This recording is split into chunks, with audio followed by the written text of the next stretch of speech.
Bapak, Ibu, Saudara-saudari yang terkasih dimanapun kita semuanya berada, mari kita mau satukan hati, kita masuk dalam doa.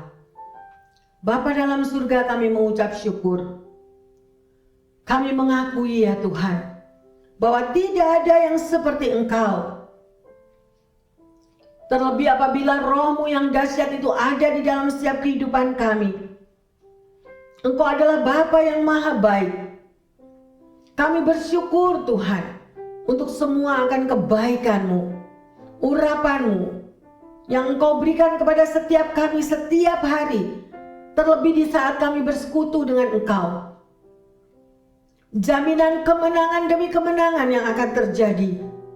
Tidak ada satu kekurangan apapun di dalam kehidupan kami yang mau melekat kepada Engkau. Karena perjumpaan di dalam roh bersama-Mu ya Tuhan akan selalu memberikan kekuatan baru bagi umat-Mu. Sekali lagi ya Bapa, kami mau bersyukur. Dan kami mau menyambut akan sabda-Mu, kami menyambut akan firman-Mu, bahwa Engkau mau berbicara secara pribadi bagi kami semuanya. Dan kami percaya firman-Mu akan memberikan kekuatan yang baru, firman-Mu akan memberikan kelegaan, penghiburan kepada setiap kami. Terima kasih Tuhan Yesus. Kami percaya Engkau tetap ada bersama dengan kami. Di dalam nama Tuhan Yesus, kami sambut firman Tuhan. Yang percaya dan siap menerima kekuatan yang baru melalui firman Tuhan mengatakan, haleluya, amin. Shalom. Bapak, Ibu, Saudara-saudari yang terkasih pendengar dimanapun Anda berada.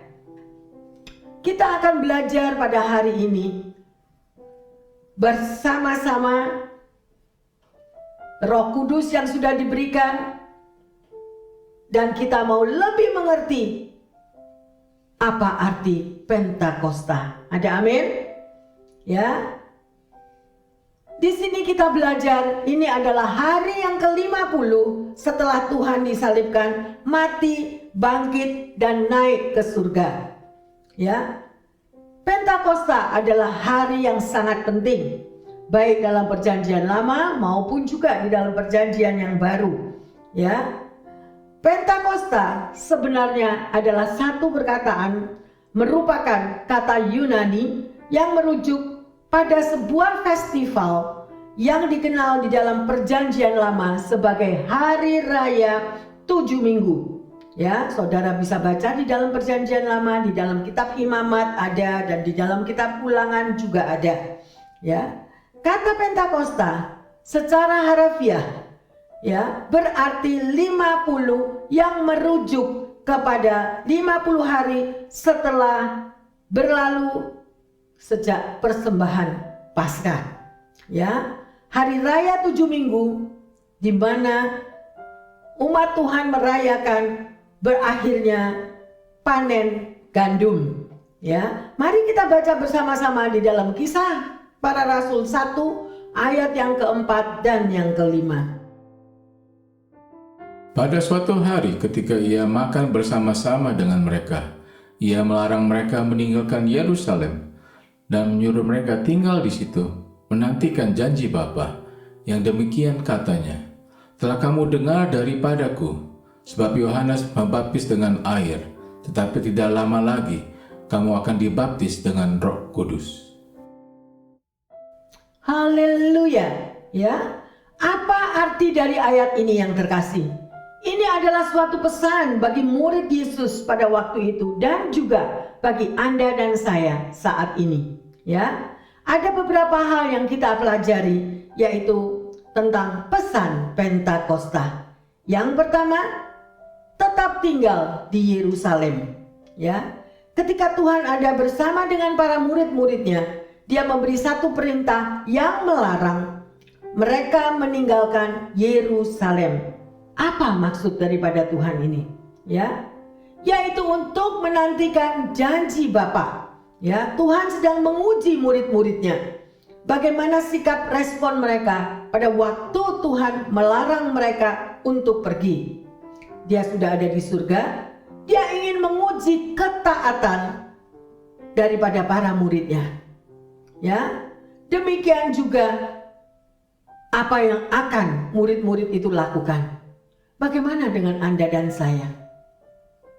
Sebagai anak-anak Tuhan, kita sudah dipanggil dan dipilih. Apakah kita masih memiliki ketaatan? Pada waktu Bapak Ibu yang terkasih memutuskan untuk mengikut daripada Yesus, bahkan kita mengatakan kita mau dibaptis menjadi pengikutnya. Apakah kita tetap mau taat, kita mau tetap setia, kita mau membaca firman Tuhan, dan kita mau melakukan firman Tuhan? Ya, sedemikian rupa. Ya, demikian saudara, pesan yang apa diberikan kepada murid-murid Yesus juga adalah pesan untuk kita semuanya. Ya, tetaplah kita untuk tinggal ya di dalam menantikan janji Bapa. Mungkin ada doa-doa yang saudara sudah panjatkan kepada Tuhan, tetapi doa itu belum terjawab. Apakah kita mau lari meninggalkan Tuhan, atau kita mau tetap setia menunggu jawaban doa? Karena Tuhan tidak pernah lalai akan janjinya. Ada amin? Haleluya. Ya, sikap kita sebagai anak-anak Tuhan, kalau Anda mau membaca dan melakukan daripada firman yang diajarkan, apakah kita mau melakukannya dengan setia? Ya, jadi kita harus memiliki hati yang kuat. Ya, sekalipun tubuh kita lemah, kadang up and down, tetapi kita mau tetap setia seperti Yesus yang tetap setia sampai di Kalvari. Ya, itu yang pertama. Yang kedua, yaitu untuk menantikan janji Bapa. Ya, bukan cuma melarang apa yang dikatakan. Tuhan juga mengatakan kepada muridnya, tetaplah tinggal di situ untuk menantikan janjinya. Ya, menunggu itu bukanlah waktu yang mudah. Kadang-kadang kita boring, kadang-kadang kita bosan, capek nunggu. Ya, kenapa kok Tuhan nggak jawab-jawab? Maunya kita tuh serba instan. Ya, saudara tahu kalau kita beli makanan instan juga banyak. Ya, saudara mau instant food, saudara bisa pergi ke tempatnya di mana ada. Ya, dan sering kali kita juga tidak dapat mentaati apa yang diperintahkan oleh Yesus. Ya, untuk menunggu itu diperlukan satu pengalaman ekstra. Ya, Tuhan menuntut kesabaran daripada muridnya, dan juga Tuhan menuntut kesabaran dari Anda dan saya. Luar biasa. Mungkin Anda mengatakan, bosen pastor, bosen Bu Pendeta, ya lama nunggunya, dan berbagai macam alasan. Ya, karena kita tidak tahu kapan saat waktunya yang Tuhan mau berikan. Tetapi kalau Anda mengasihi Tuhan Yesus dan Anda mengasihi firman-Nya, Anda akan pegang janjinya. Bukankah kita exciting, kita rindu, karena firman Tuhan mengatakan, aku akan membuat indah pada waktuku. Nah, Tuhan pasti akan membuat indah, dan mereka-mereka atau Anda yang sudah pernah mengalami ya pengalaman pribadi bersama Tuhan, betul-betul Tuhan membuat indah pada waktunya, itu sudah pernah terjadi dalam hidup Anda dan saya. Amin. Ya, dan biarlah itu menjadi pengalaman, dan terus-menerus kita mau tetap setia. Ya, dan pasti ada janji-janji yang Bapa dan akan berikan untuk kita semuanya adalah hal yang luar biasa indahnya. Amin. Ya, tidak ada yang bisa memuaskan Anda dan saya di dunia ini. Ya, mungkin ada kepuasan yang hanya sebentar. Anda kepingin dapat gaji yang lebih banyak. Satu hari Anda mendapat jawaban, Anda betul-betul diberikan gaji yang sesuai Anda harapkan. Tetapi tidak putus sampai di situ. Itu nanti sebentar lagi ya sudah bosan. Semua harga serba naik, semua situasi serba tidak enak. Akhirnya kita dengan gaji itu pun kita jadi boring. Nggak cukup lagi gajiku. Nah, selalu ada yang sedemikian rupa. Tetapi kalau Anda dan saya mau melekat kepada Tuhan, berapapun gaji yang Anda terima, percayalah, dan Anda setia tahu akan isi firman Tuhan, 2 ikan 5 roti, Tuhan mampu untuk membuat berbakul-bakul, dan hidup saudara dan saya tidak akan pernah kekurangan. Maybe memang benar, mungkin harus ada hal-hal yang dibayar, harus ada semua apapun tagihan yang harus dibayar. Tetapi kita mau tetap bertekun, percaya kalau itu ada tagihan-tagihan, kalau itu memang harus ada yang harus kita bayar, kita mau tetap mengucap syukur. Amin. Dan di dalam pengucapan syukur itu, apa yang tidak pernah Anda dan saya bayangkan, apa yang tidak pernah kita pikirkan, itu tiba-tiba diberikan oleh Tuhan. Karena Dia sangat mengasihi kita. Banyak mujizat-mujizat terjadi di luar daripada kekuatan kita, di luar daripada pikiran kita. Oleh karena itu, alamilah janji Bapa, alamilah perkenanan Tuhan. Maka kita akan semakin mengasihi Dia. Dan semakin kita itu percaya Tuhan yang saudara dan saya sembah adalah Tuhan yang tidak pernah lalai akan janjinya. Ada amin? Tapi jangan lupa ada proses. Dan banyak kali anak-anak Tuhan tidak mau diproses. Betul tak betul? Maunya serba instant. Right now jawaban doa. Ya, itu untuk mengubah, itu untuk juga menguji, itu juga membawa kita belajar menjadi anak Tuhan yang sabar. Karena percaya Tuhan yang saudara dan saya sembah adalah Tuhan atas waktu. Dia tahu waktunya yang terbaik. Ya, sedemikian rupa, luar biasa. Jangan merasa kok lambat janji Tuhan, kok lambat jawaban Tuhan, sedemikian rupa. Ya, amin, haleluya. Tuhan tidak pernah terlambat. Dia tahu saat dan waktu untuk Anda dan saya. Yang ketiga, mendengarkan lebih baik daripada berkorban. Ya. Jadi di sini kita lihat contohnya siapa? Saul. Ya. Apa yang Allah perintahkan untuk mengalahkan seluruh orang Amalek? Ya, jangan ada sedikit pun yang tertinggal. Tetapi Saul tidak mendengarkan apa yang diperintahkan oleh Tuhan. Akibatnya kerajaan Saul tidak kokoh. Ya, oleh karena itu jangan mendahului Tuhan.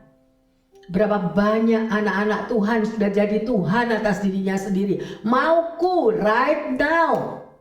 Me I mine. Aku yang mau. Percuma nunggu janji Tuhan. Ya udah, kata-kata yang kita ucapkan, kalau memang itu tidak ada hasilnya, percuma ya percuma benar. Tapi barang siapa yang pernah mengalami pengalaman pribadi dengan Tuhan, dia tidak pernah lalai akan janjinya, pegang akan hal itu. Tapi waktu bukan di tangan kita, waktu ada di dalam tangan Tuhan. Haleluya, amin, amin, amin, luar biasa. Yang kedua siapa? Tadi yang kita baca adalah Saul, ya, yang kita katakan karena Saul tidak taat. Yang kedua adalah Naaman. Apa yang diperintahkan ya oleh Tuhan untuk Naaman? Naaman harus menceburkan tubuhnya ya untuk mendapatkan kesembuhan. Dia harus masuk di dalam sungai itu dan menceburkan bukan 1 kali, 7 kali. Ya, dan masuk lagi di dalam air. Why? Mengapa Tuhan memakai cara yang sedemikian? Karena Tuhan tahu karakter masing-masing umatnya. Ya, mengapa sampai ada orang yang cuma 1 kali mencebur sudah ada apa-apa? Kenapa itu Naaman 7 kali? Kenapa itu orang yang di kolam Bethesda harus menunggu puluhan tahun? Why? Karena Tuhan tahu siapa persis umatnya. Oleh karena itu saya katakan yang terkasih, dimanapun Anda sebagai pendengar yang setia, jangan keraskan hatimu. Percayalah dan ucapkanlah syukur. Waktu ada di tangan Tuhan. Tuhan mampu right now menjawab kita. Tetapi kalau kita terus komplain, terus ngomel, terus marah, terus berontak, ya, maka kita juga akan bayar harga. Ya, karena Tuhan tidak akan sedemikian rupa. Tuhan mencari orang-orang yang rendah hati.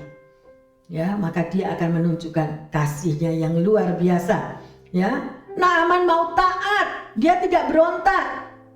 Loh kok aku disuruh tenggelam sampai 7 kali? bau lagi. Nah, tapi dia tetap ada ketaatan.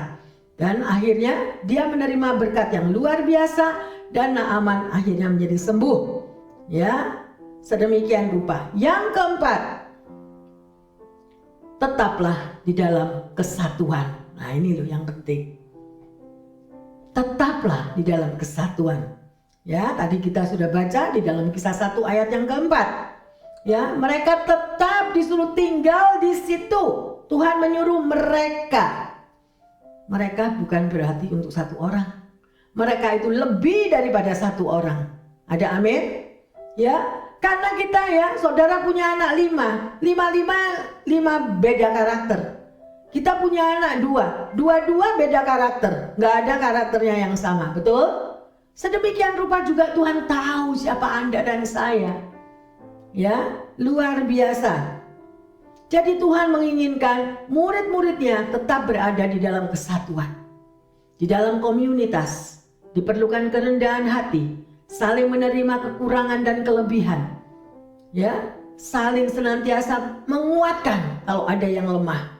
Dan disitulah kita bergandeng tangan dan kesatuan tetap terjaga. Amin. Ya, sedemikian saudara pernah baca di Mazmur 133 apa yang dikatakan di situ? Ya, bahwa Tuhan mencurahkan berkat-Nya di dalam ada kesatuan hati. Ya, amin. Anda tahu juga, pendengar yang terkasih, kalau Anda mencintai firman Tuhan, Anda pasti juga pernah baca kisah ini. Orang yang lumpuh datang kepada Tuhan Yesus. Ya, tetapi semuanya jalan tertutup. Apa yang dilakukan? Ya, orang lumpuh ini tetap bisa bertemu dengan Yesus karena ada kesatuan di antara teman-temannya yang membawa naik kemana? Ke atap rumah itu, karena ada yang gotong.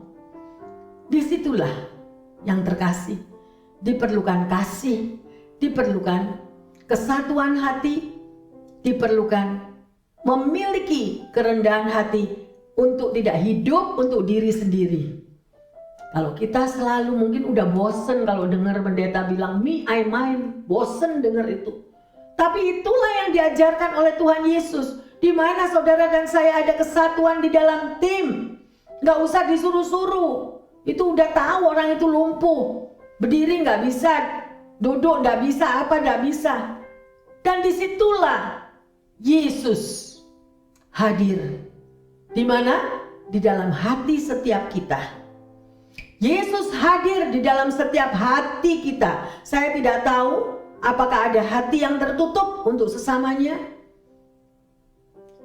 Cuma mi terus. Ya, tetapi pada waktu kita sendiri mengalami kesusahan, lu yang harus tolong gua. Kamu yang harus tahu. Jadi maunya kita hanya dilayani, tapi tidak mau melayani. Bukan itu yang diajarkan oleh Yesus. Jesus is love. Bagaimana saudara dan saya apabila Bapa di surga tidak mengorbankan anaknya, satu-satu anaknya, sehingga dia mengalami penderitaan yang begitu parah, berkorban sampai di Kalvari. Untuk siapa? Untuk Anda dan saya, untuk menebus segala dosa yang kita perbuat. Itulah yang Yesus ajarkan. Ya, milikilah kesatuan hati, baik di tengah keluarga, baik di tengah komunitas, baik di tempat pekerjaan. Sudah pasti setiap daripada kita different karakter. Tapi jangan egois. Tuhan tidak pernah mengajarkan spirit egois. Ya, Jesus is love. Love is sacrifice. Kasih itu mau berkorban. Ya, kalau kita hidup dengan orang yang selalu hitung-hitungan, ya hiduplah sendiri sana, nggak tahu di mana. Tetapi itu bukan prinsip daripada Yesus yang diajarkan melalui firman-Nya. Ada amin? Ya, haleluya. Jadi orang lumpuh itu akhirnya dia menjadi sembuh kembali karena ada kesatuan di antara teman-temannya membawa dia bertemu dengan Yesus. Ya, dan sungguh sekali lagi saya katakan, Yesus itu memperhatikan kesatuan daripada anak-anaknya dimanapun Anda berada. Ya, dan kita percaya orang lumpuh ini tidak akan dapat menjadi sembuh kalau tidak ada kesatuan. Ya, sedemikian rupa. Yang kelima, jangan meninggalkan Yerusalem. Mari kita baca di dalam Sakaria 8 ayat yang ketiga. Beginilah firman Tuhan, aku akan kembali ke Sion dan akan diam di tengah-tengah Yerusalem. Yerusalem akan disebut kota setia, dan gunung Tuhan semesta alam akan disebut Gunung Kudus. Haleluya. Ya, di sini saudara bisa baca lagi kalau Anda kurang mengerti, ya. Hayati firman ini. Mengapa dikatakan kita tidak boleh meninggalkan Yerusalem? Dan di sini dikatakan, ya, beginilah firman Tuhan, aku akan kembali ke Sion dan akan apa? Diam di mana? Di tengah-tengah Yerusalem. Ya, dengan tanda petik, Yerusalem akan disebut apa? Kota setia dan gunung Tuhan semesta alam, dan disebut gunung yang kudus. Mari kita pelajari, ya, akan apa tentang Yerusalem ini. Yang pertama, Yerusalem adalah kota damai, ya, tempat Allah bertata. Jangan tinggalkan Yerusalem, ya. Sedemikian rupa, jangan tinggalkan persekutuan kita dengan Tuhan. Itu yang teramat penting. Biar kita terus memiliki hubungan intim dengan Tuhan. Biar kita terus memiliki hubungan relationship dengan Tuhan. Ya, kekristenan bukanlah agama. Kekristenan adalah hubungan relationship kita dengan Tuhan. Ya, Anda boleh Kristen, Katolik, Pentekost, Protestan, Bethel, Advent, semuanya. Tetapi kalau kita tidak memiliki hubungan intim dengan Tuhan, semuanya itu sia-sia. Jangan menjadi Kristen-Kristenan. Jangan menjadi Kristen tanpa pertobatan. Kita harus menyadari pada waktu Anda mengambil decision, yes, I want to baptize. Aku mau dibaptis. Itu ada harga yang harus dibayar. Apa bayarnya? Yaitu memiliki hubungan intim dengan Tuhan. Menjaga setiap hari sebelum Anda melakukan tugasmu, bekerja apa? Duduklah sebentar, bercakap-cakap dengan Tuhan Yesus. Ya, itu jaga hubungan intim sedemikian rupa. Sebelum tidur malam, kembali kita mengucap syukur. Kalau Anda seluruh hari itu, walaupun apa saja yang kita alami di hari itu, capek banget, pekerjaan gak enak atau apa aja, ya, tantangan, pergumulan, tapi kita mau duduk bertemu lagi dengan Bapa kita. Kita udah ditungguin. Terima kasih Tuhan Yesus. Aku mampu hari ini karena Engkau. Aku bisa pulang ke rumah hari ini karena perlindungan-Mu. Aku bisa lagi bercakap-cakap dengan Engkau karena Engkau sudah tunjukkan kasih setiamu.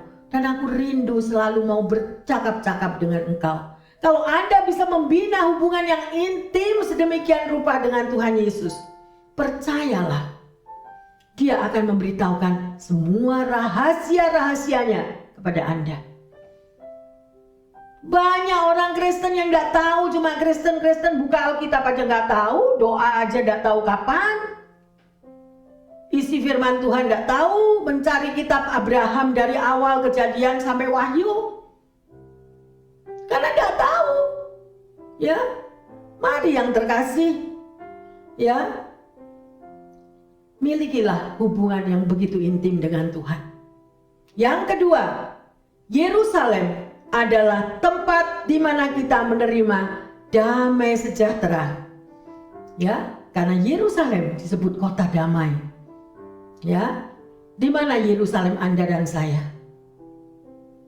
Yerusalem Anda dan saya adalah keluargamu, di mana ada Tuhan sebagai komandan di dalam rumah tanggamu, di dalam keluargamu.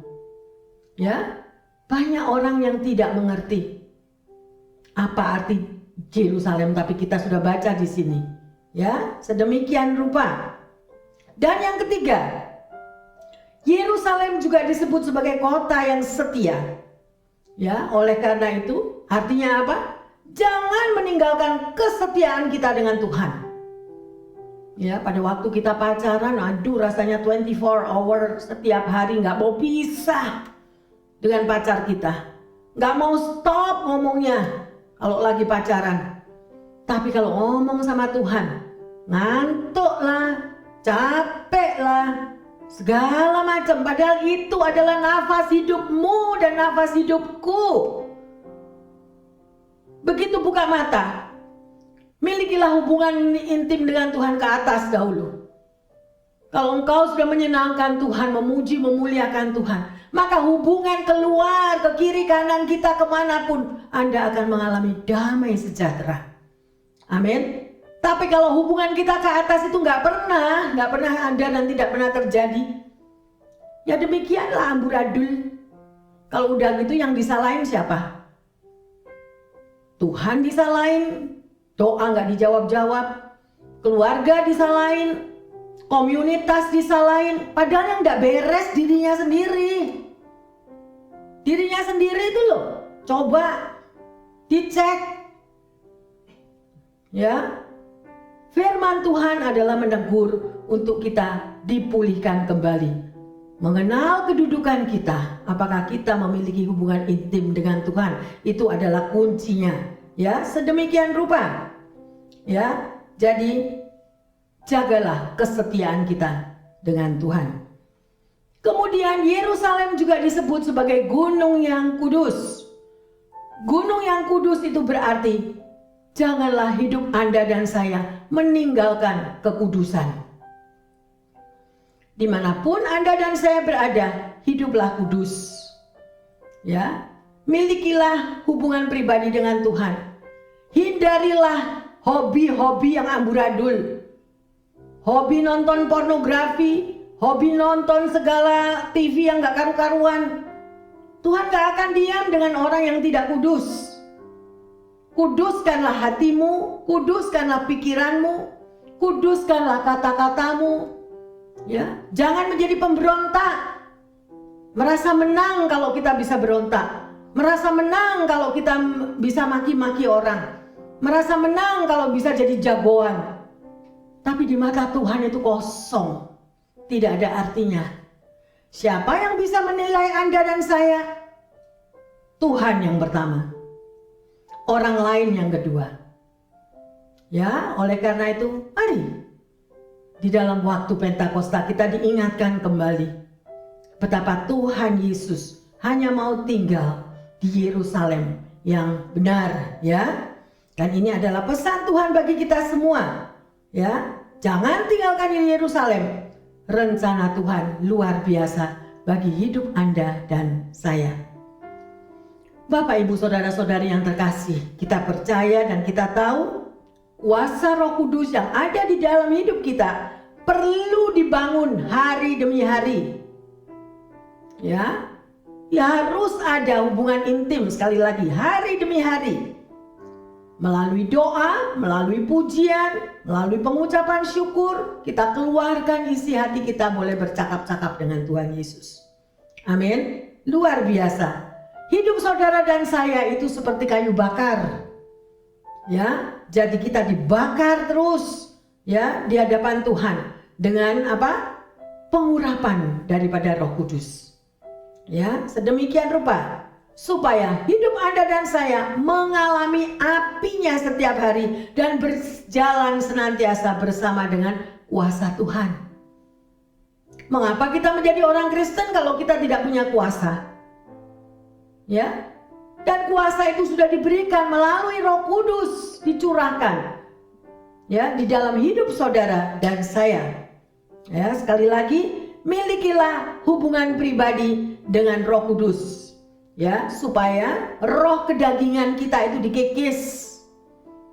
Ya, memang tidak ada orang yang sempurna. Tetapi biarlah kalau Anda dan saya itu mau setia, rajin, selalu bersekutu dengan Tuhan, pasti kedagingan apa yang ada di dalam diri kita akan terkikis. Ya, hari demi hari kedagingan kita dikikis. Kekristenan adalah satu proses. Ya, proses di dalam kehidupan kita berjalan bersama Tuhan Yesus. Amin. Ya, saya akan menceritakan tentang revival di Wales. Ya, dulu pernah saya katakan ini. Kebangunan rohani yang dipimpin oleh seorang bernama Evan Roberts. Kalau saudara ingat, ia seorang penambang batu bara. Masih muda dan dalam usia 25 tahun. Ya, ia mengawali kebangunan rohani yang dahsyat di Wales pada tahun 1904. Evan Roberts bekerja di tambang batu bara selama 12 jam sehari. Di usia 12 tahun dia sudah mulai mencoba belajar sedikit-sedikit. Ya. Ketika waktu beristirahat, dia memilih untuk berdoa dan membaca firman Tuhan.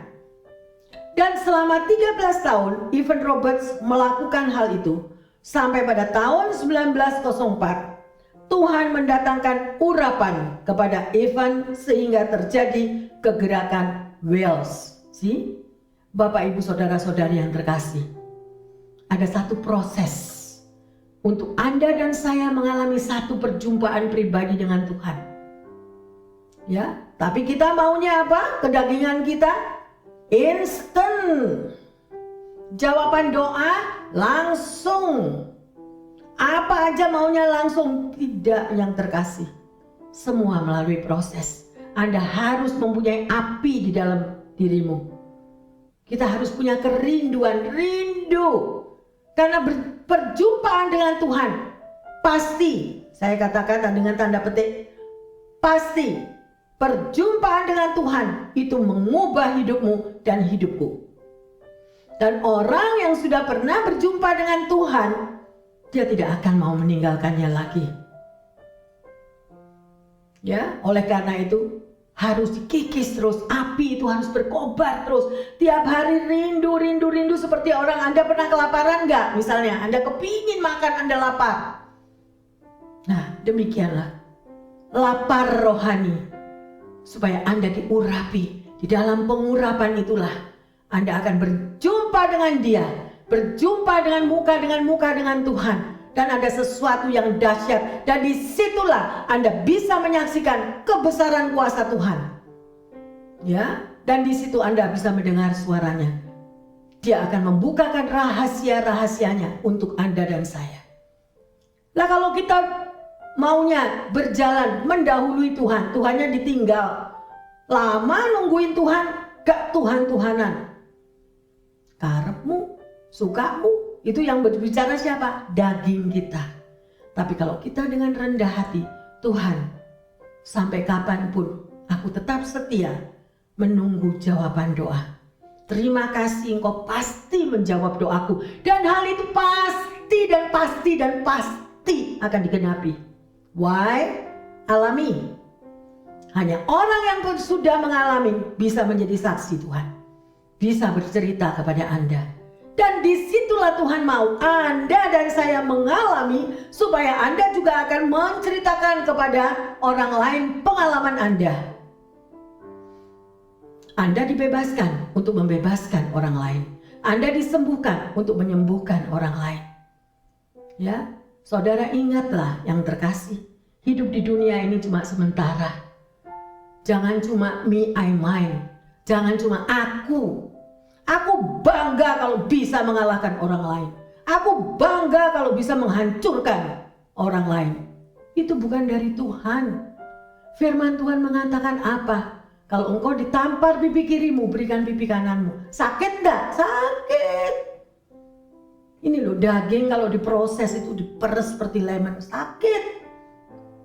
Tapi kalau Anda dan saya mampu melewati itu semua, percayalah, Dia akan membuat indah pada waktunya. Mujizat demi mujizat lagi menunggu perjalanan hidup Anda dan saya. Saudara mau mujizat? Jalani firman Tuhan. Tadi semuanya sudah diceritakan apa artinya Yerusalem. Ya, apa artinya kita disuruh menunggu. Jangan kemana-mana. Banyak orang jalan pintas. Ya, jalan pintas ya jalan sendiri lu. Sedemikian rupa. Mari kita lanjut bagaimana Evan Roberts ini tadi.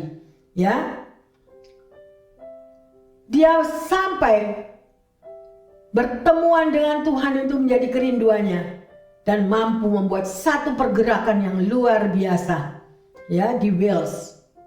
Ya. Sebenarnya Evan Robert ini tidak punya kemampuan untuk dia bisa berkhotbah. Dia nggak punya kemampuan itu, ya.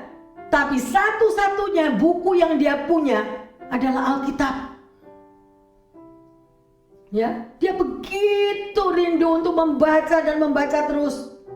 Dan di dalam dia membaca firman Tuhan itu hatinya menyala-nyala, hatinya berkobar-kobar. Why? Kenapa kok Alkitab? Karena Alkitab itu adalah Tuhan Yesus sendiri. Baca di dalam Yohanes, kitab Yohanes. Dan dia mengalami perjumpaan itu. Dan melalui rema dari firman Tuhan itu, Evan mengalami satu gerakan yang berapi-api. Ya, kenapa saya menggugah hati Anda, pendengar yang setia? Mengapa yang kita cari hanya kenikmatan dunia, pujian yang palsu, show off yang palsu, yang tidak mendatangkan apa-apa di dalam hidupmu dan hidupku? Tetapi pada waktu kita menggali firman Tuhan, bersaat teduh dengan Tuhan, Dia ada, Dia hadir, Dia duduk bersama Anda dan saya. Perjumpaan pribadi yang tidak dapat dibayangkan dan tidak bisa dijabarkan kecuali Anda mengalami sendiri. Demikianlah Evan Robert ini, dia mengalami sehingga hatinya berapi-api luar biasa, ya. Dan dia itu rindu bertahun-tahun untuk menyampaikan firman Tuhan. Loh, dia punya kerinduan untuk menyampaikan sabda Tuhan. Ya, suatu hari Tuhan akhirnya memberikan pewahyuan kepadanya bahwa akan terjadi kebangunan rohani di Wales. Singkat cerita, pada waktu Roberts berkhotbah, orang yang mendengarnya itu tersentuh hatinya. Dan 4 hal yang dia lakukan. Mengapa? Karena dia selalu bersekutu dengan Tuhan. Mengapa dia bisa menjabarkan 4 hal tadi? Karena dia selalu rindu bercakap-cakap dengan Tuhan. Maka Tuhan memberikan pewahyuannya kepada Evan ini, ya. Dan 4 hal yang dia sampaikan adalah mengaku dosamu di hadapan Tuhan. Itu adalah yang pertama. Mengaku segala dosa di hadapan Tuhan. Ya, yang kedua, menghilangkan segala kebiasaan yang tidak berkenan di hadapan Tuhan. Ya, yaitu roh kedagingan, semua pokoknya yang tidak benar, yang tidak baik, ya, itu harus dihilangkan. Yang ketiga, tunduk kepada Tuhan, bukan nanduk. Berapa banyak anak-anak Tuhan, Bapak Ibu yang terkasih, kalau kita aja itu tidak bisa tunduk kepada orang tua, jangan harap tunduk kepada pendeta. Kalau kita saja tidak bisa tunduk kepada Tuhan, tidak bisa merendahkan diri kepada orang tua, ya, jangan harap kepada orang lain mau tunduk. Nanduk iya, pernah ngalamin enggak? Ya, sedemikian rupa, ya. Selalu mohon mau dipimpin oleh Roh Kudus, ya, bersaksi tentang Kristus kepada semua orang. Anda dan saya tidak mungkin bisa bersaksi kalau nggak ngalami. Ayo alami yang terkasih, alamilah kasih Bapa, Dia yang sudah mati di kayu salib, dan kita tidak mampu untuk membayar kembali kepada Yesus. Yang Dia minta adalah amanat agung. Lakukanlah. Dan untuk mendapatkan amanat agung itu boleh menyentuh hatimu dan hatiku, yaitu pada waktu kita mau membaca firman Tuhan, mau membaca surat cintanya. Pentakos mengingatkan Anda dan saya, ayo kembali yang terkasih. Kembalilah kepada kasih yang mula-mula. Dia sangat mengasihi Anda dan saya. Sungguh luar biasa. Dan akhirnya Even ini mampu melakukan apa yang dia khotbahkan dalam 4 hal tadi. Ya, dan saat itu banyak kebangunan rohani yang terjadi. Ya, dan banyak orang bertobat mengalami lawatan daripada Roh Kudus. Selama 30 hari 37.000 orang bertobat menerima Kristus sebagai juru selamat pribadi. Bagaimana Anda dan saya? Puluhan tahun menjadi orang Kristen, 1 jiwa aja belum pernah dibawa. Puluhan tahun menjadi orang Kristen yang digembar-gemborkan, mampu mengalahkan orang banyak, mampu memukuli orang banyak. Apakah itu kekristenan? Apakah kita nggak malu bersaksi seperti itu? Ya, karena apa? Mau menang. Aku harus menang. Semua orang harus tunduk kepadaku. Semua orang harus takut kepadaku. Bukan itu yang terkasih. Kita tidak hidup di dalam kerajaan dunia. Rumah kita bukan di dunia ini, rumah kita itu udah di surga. Kita di sini ini adalah masuk di dalam proses pendidikan Tuhan. Untuk apa? Supaya kedagingan kita ini merosot dan manusia rohani kita itu yang naik. Sehingga pada waktu kita bertemu muka dengan Tuhan, Dia akan menyambut saudara dan saya. Well done my good servant. Anda bisa melihat orang lain yang sedemikian rupa. Teladanilah orang yang benar-benar berkorban hidupnya untuk Tuhan. Teladanilah cara hidup orang-orang yang menyangkal diri, tidak pernah memikirkan diri sendiri, semua untuk Tuhan. Teladanilah itu seperti Yesuslah yang menjadi teladan bagi hidupmu dan hidupku. Haleluya. Tuhan Yesus sangat mengasihi kita semuanya. Ya. Even Robert, hanya dalam waktu 5 bulan 100.000 orang bertobat. 90% penduduk Wales dilahirkan kembali. Luar biasa. Di Inggris diperkirakan 2 juta orang bertobat menerima Kristus. Ya. Kemudian api Roh Kudus bergerak ke Eropa, bagian barat dan bagian utara. Ketika api itu jatuh di Norwegia, gereja dibanjiri orang-orang dan mereka semua minta dibaptis.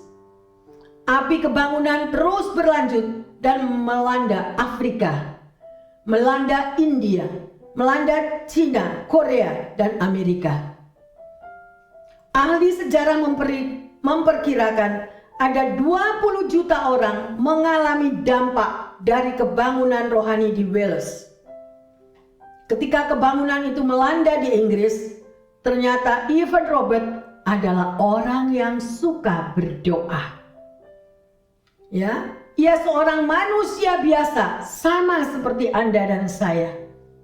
Tetapi ketekunannya untuk berdoa telah membuat Allah melangkah dari surga dan datang ke Wales hingga kebangunan rohani yang besar itu terjadi.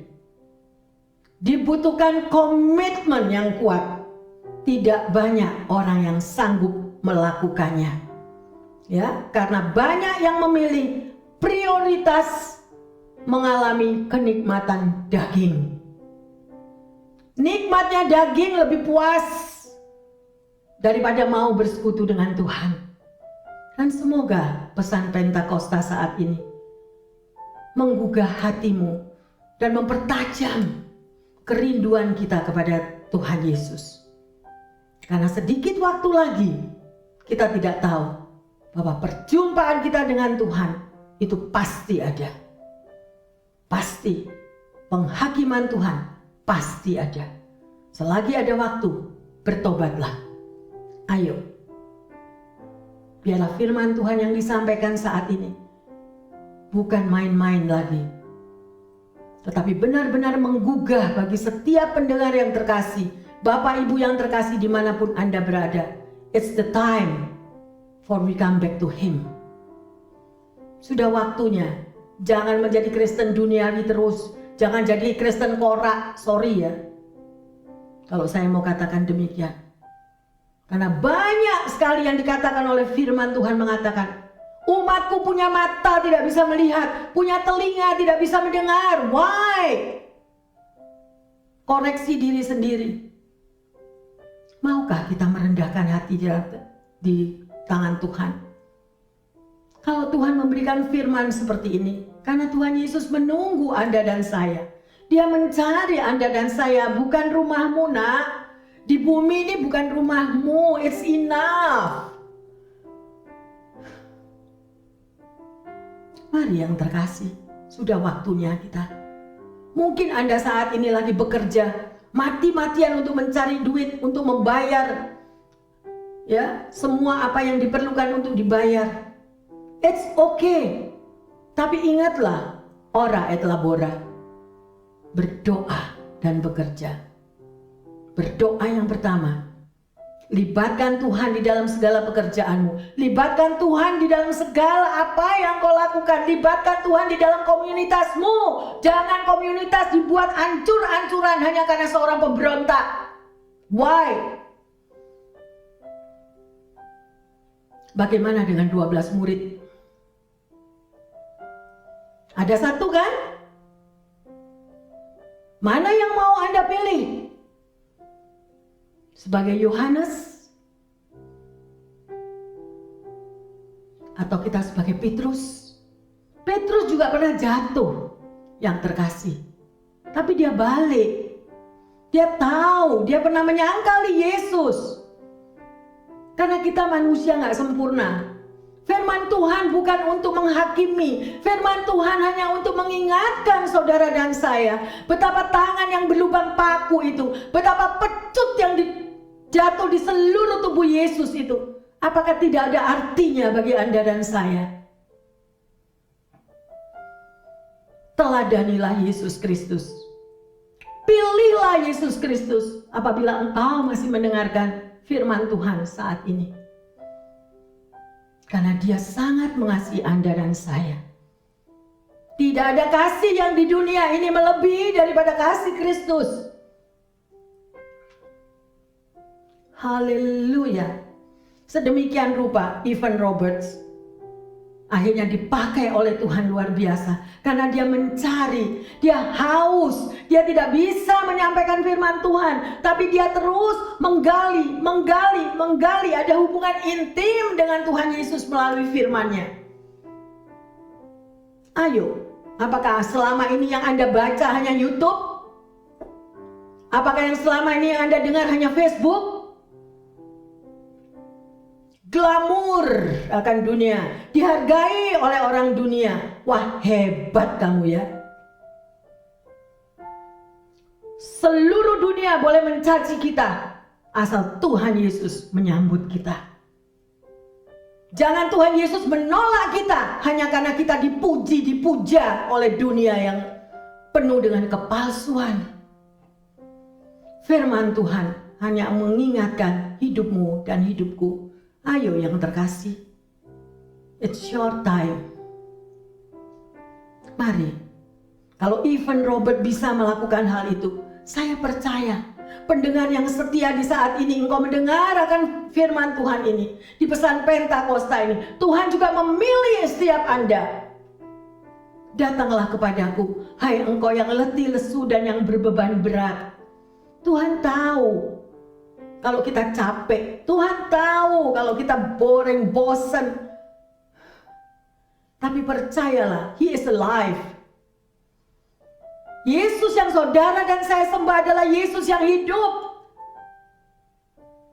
Jangan percaya akan kepalsuan dunia ini yang memperosokkan hidup kita. Mau kemana kita nanti? Cintailah Tuhanmu seperti Dia mencintai Anda dan saya. Dan kalau Anda mencintai Tuhan, cintailah juga firman-Nya. Karena itu adalah surat cinta kasih-Nya untukmu dan untukku. Kalau Anda mengatakan aku cinta Tuhan, aku dibaptis, tapi baca firman Tuhan aja gak tahu. Firman Tuhan yang sebelah mana juga gak tahu. Waktunya buka firman Tuhan juga gak ngerti. Mari Bapak Ibu yang terkasih, sudah waktunya. Waktu berjalan terus ke depan. Ya, jangan pilih dunia. Dunia hanya menyesatkan. Ya, Roh Kudus pasti akan melawat saudara dan saya. Ya, akan terjadi satu pemulihan besar. Jangan bilang, saya nggak bisa Bu Pendeta, saya nggak ngerti kalau saya baca firman Tuhan, saya nggak ngerti ini, nggak ngerti itu. Tuhan sudah memberikan Roh Kudusnya untuk saudara dan saya. Dan dia akan mengurapi. Dan dia akan membukakan hal-hal yang tersembunyi. Sedemikian rupa berapa tahun Evan Roberts. Pewahyuan terjadi. Ada harga yang harus dibayar. Jangan cukup bangga kalau Anda bisa datang ke gereja bawa Alkitab, hanya duduk memanasi kursi gereja, berangkat pulang sampai di parkiran tidak tahu semua. Bukan itu yang Tuhan Yesus cari. Attitude-mu dan attitude-ku, perbuatanmu dan perbuatanku, itu yang dinilai oleh orang. Memang kadang kita lemah, memang kadang kita jatuh.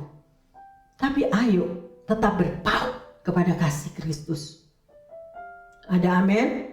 Haleluya. Ya. Mari yang terkasih, milikilah kerinduan untuk dilawat oleh kuasa Roh Kudus. Dan hari ini kita sudah belajar bersama-sama akan kedalaman pesan dari Pentakosta. Ya. Memperingati bagaimana Roh Kudus itu dicurahkan bagi Anda dan saya, bagi pendengar dimanapun Anda berada. Ya, dia melayani kita semuanya dan dia mau menyertai kita dan selalu bersama dengan kita. Dan kita akan melihat di sini, ya, pada Kisah 1 ayat 5 dan 8. Sebab Yohanes membaptis dengan air, tetapi tidak lama lagi kamu akan dibaptis dengan Roh Kudus. Tetapi kamu akan menerima kuasa kalau Roh Kudus turun ke atas kamu, dan kamu akan menjadi saksiku di Yerusalem dan di seluruh Yudea dan Samaria dan sampai ke ujung bumi. Luar biasa. Kalau di sini dikatakan kamu akan menerima kuasa kalau Roh Kudus turun ke atas kamu, dan kamu akan menjadi saksiku di Yerusalem dan seluruh Yudea dan Samaria sampai ke ujung bumi. Luar biasa. Ya, sedemikian. Oleh karena itu jangan jadi orang Kristen yang cengeng. Cukup orang Kristen yang self pity. Why saya katakan orang Kristen yang mengasihani diri sendiri? Karena tidak pernah mau bertanggung jawab untuk apa yang dia perbuat. Selalu yang salah orang lain. Selalu ada yang menjadi kambing hitam, orang lain yang salah. Gua benar terus. Punya suami baik kurang, punya anak baik kurang. Lah maunya apa? Tanya sama Tuhan Yesus. Ya, mari yang terkasih. Dan kita lanjut di dalam Kisah 4 ayat 31. Dan ketika mereka sedang berdoa, goyanglah tempat mereka berkumpul itu, dan mereka semua penuh dengan Roh Kudus. Lalu mereka memberitakan firman Allah dengan berani. Mari koreksi diri. Apakah itu saudara dan saya? Apakah kita sudah melakukan hal itu? Ya, pada waktu Anda dan saya berdoa, tempat di mana itu bergoncang, ya. Karena apa? Urapan Roh Kudus turun. Dan mereka berani menyampaikan sabda Tuhan. Berapa banyak anak-anak Tuhan yang saya dengar sampai kenyang. Itu bukan tugas saya, Bu Pendeta, itu tugasnya Bu Pendeta. Itu bukan tugas saya itu, saya berdoa buat orang itu tugasnya pastor. Lah terus kita ini loh, berani menerima Tuhan Yesus sebagai juru selamat buat apa? Kan Bu Pendeta tahu, silent as golden, yo karepmu. Tahu kan? Amanat agung gimana bunyinya? Jadikanlah semua bangsa apa? Murid-muridku, jadilah saksi Kristus. Jangan pakai pepatah silent as golden. Haleluya. Ampun-ampun deh ya. Sedemikian rupa. Sekali lagi Bapak Ibu yang terkasih, kuasa Roh Kudus harus dihidupkan, dibangun dari hari ke hari melalui hubungan intim dengan Tuhan. Ya, melalui doa, pujian, ya. dan pengucapan syukur kita membaca firman Tuhan. Sekali lagi, milikilah hubungan intim tersebut. Ya, kalau Anda berani mengatakan, aku anak Tuhan. Ya, dan sebagai ayat emas, mari kita baca Ibrani 10 ayat 15 dan 17. Dan tentang hal itu, Roh Kudus juga memberi kesaksian kepada kita. Sebab setelah Ia berfirman, inilah perjanjian yang akan kuadakan dengan mereka sesudah waktu itu. Ia berfirman pula, aku akan menaruh hukumku di dalam hati mereka dan menuliskannya dalam akal budi mereka. Dan aku tidak lagi mengingat dosa-dosa dan kesalahan mereka.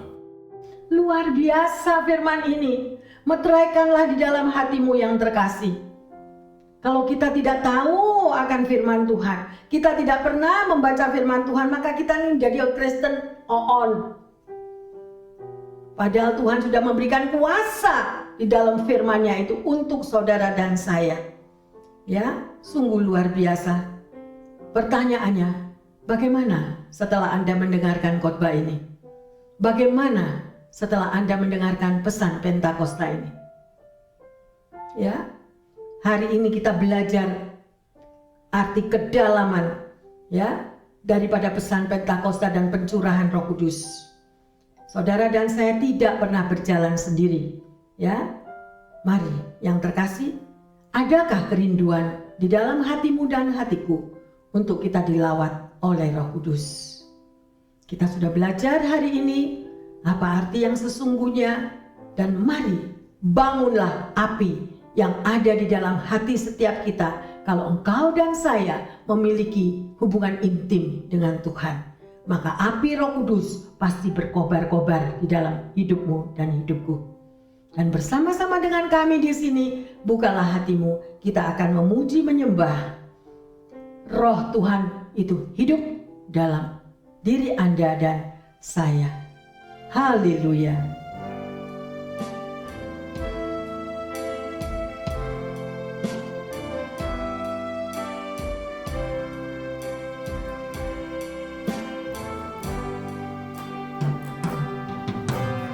Roh-Mu yang hidup penuhiku, mengalir dalamku.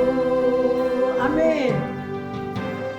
Jiwaku tenang bersamamu dalam naungan-Mu. Biarlah lagu ini menjadi doa bagi setiap kita.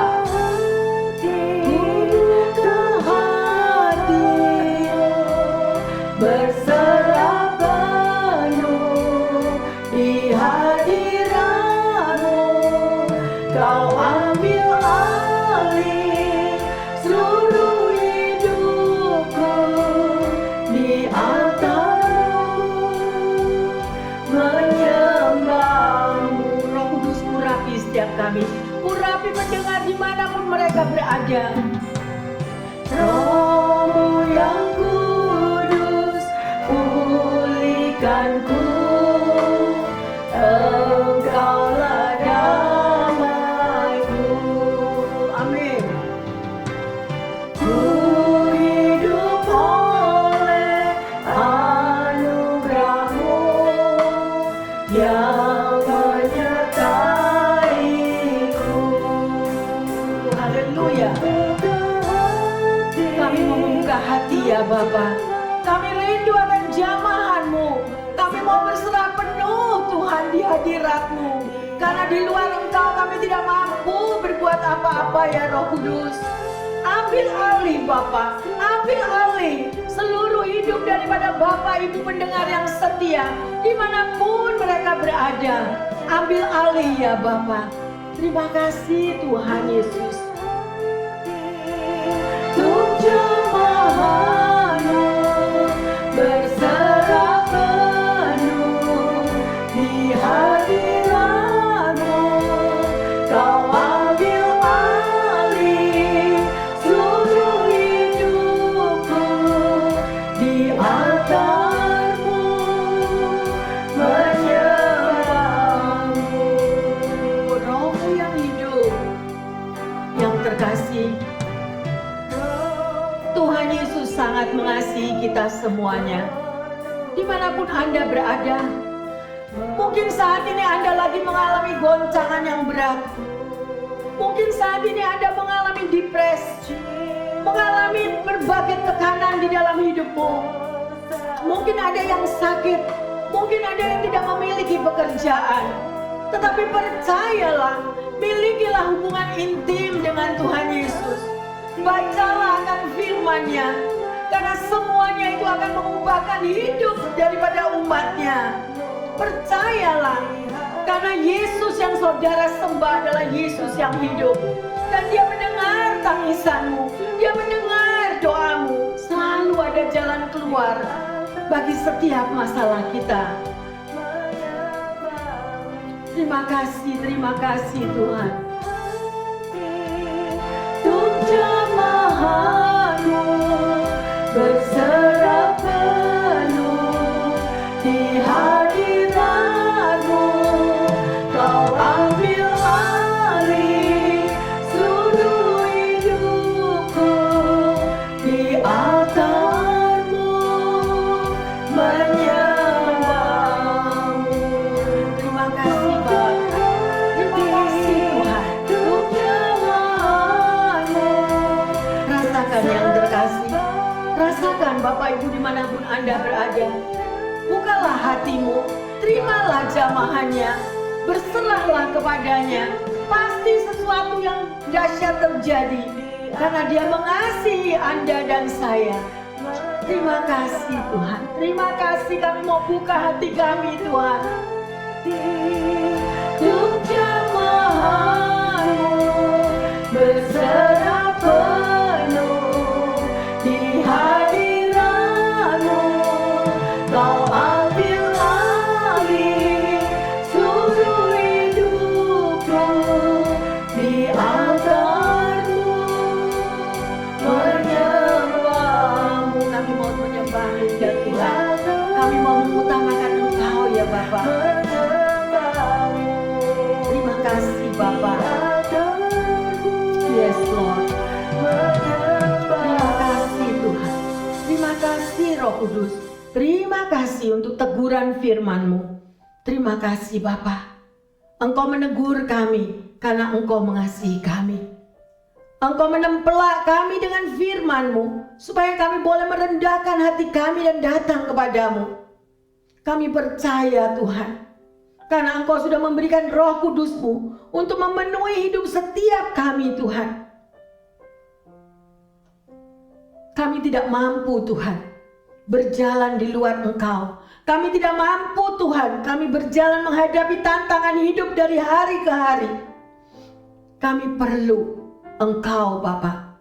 Kami perlu Engkau Yesus. Kami perlu Engkau Roh Kudus. Ampuni salah dosa kami. Sering kali kami jatuh di dalam kelemahan. Sering kali Tuhan, karena daging kami begitu kuat, kami tidak mau ditegur Tuhan, karena kesombongan kami. Tetapi hari ini kami sudah belajar akan firman-Mu. Biarlah firman ini boleh mengubah hidup setiap pendengar dimanapun berada. Dan biarlah kuasa Roh Kudus memenuhi hidup setiap kami. Dan kami mau Tuhan setiap hari berjalan dengan Roh-Mu yang kudus, bukan dengan kedagingan kami. Karena kami percaya apabila manusia rohani kami dibangkitkan Tuhan, maka manusia daging kami akan merosot ya Bapa. Oleh karena itu Tuhan Yesus, peganglah tangan setiap kami, peganglah tangan setiap umat-Mu dimanapun para pendengar berada. Karena Engkau sangat mengasihi kami semua. Biarlah kami mampu melakukan hal-hal yang benar, yang sesuai dengan firman-Mu, yang berkenan dengan apa yang Kau perintahkan. Karena kami tahu bahwa hari-hari ini sangat singkat ya Bapa. Kedatangan Tuhan semakin dekat. Mampukan umat-Mu Tuhan untuk mempersiapkan hidupnya, memiliki satu hubungan intim dengan Engkau, memiliki satu hubungan pribadi, berrelationship dengan Engkau ya Tuhanku.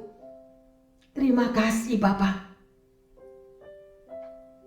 Hamba berdoa secara khusus bagi pendengar setia dimanapun mereka berada. Engkau tahu pergumulan mereka, Engkau tahu kerinduan hati mereka.